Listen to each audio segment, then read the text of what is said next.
Good morning. Have you had your cup of coffee yet? It's time for another Missions Minute.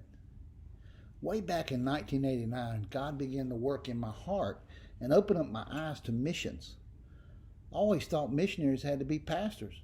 I never considered that God could use a builder. That may sound hard to believe, but it's true. I had to begin going to a missions-minded church to really learn about missions. At our church, we had great mission speakers come to tell us about their work in far-off places. Those stories touched me deep in my gut, and I began to read mission books.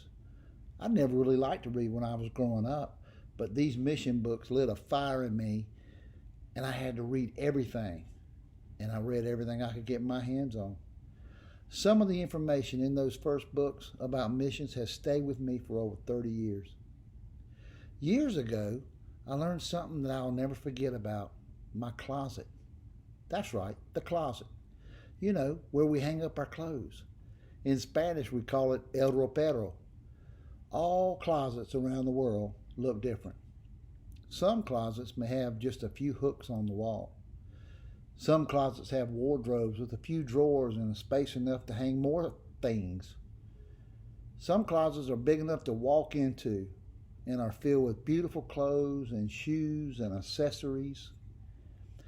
Our closets may be different, but it doesn't really matter because all of our clothes have one thing in common.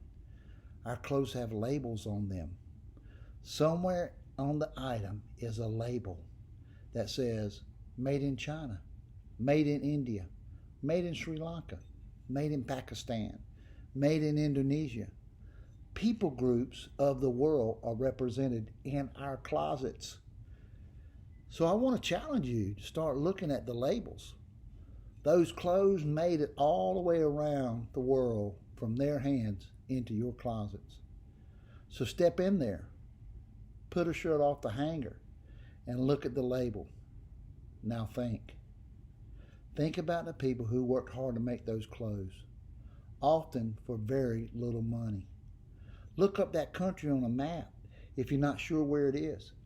Thank God for them and their hard work. Pray for them that God would encourage them and give them strength in their job. And pray that if they are not believers, that God would make himself known to them. Ephesians 1:16 says this: I do not cease to give thanks for you, remembering you in my prayers.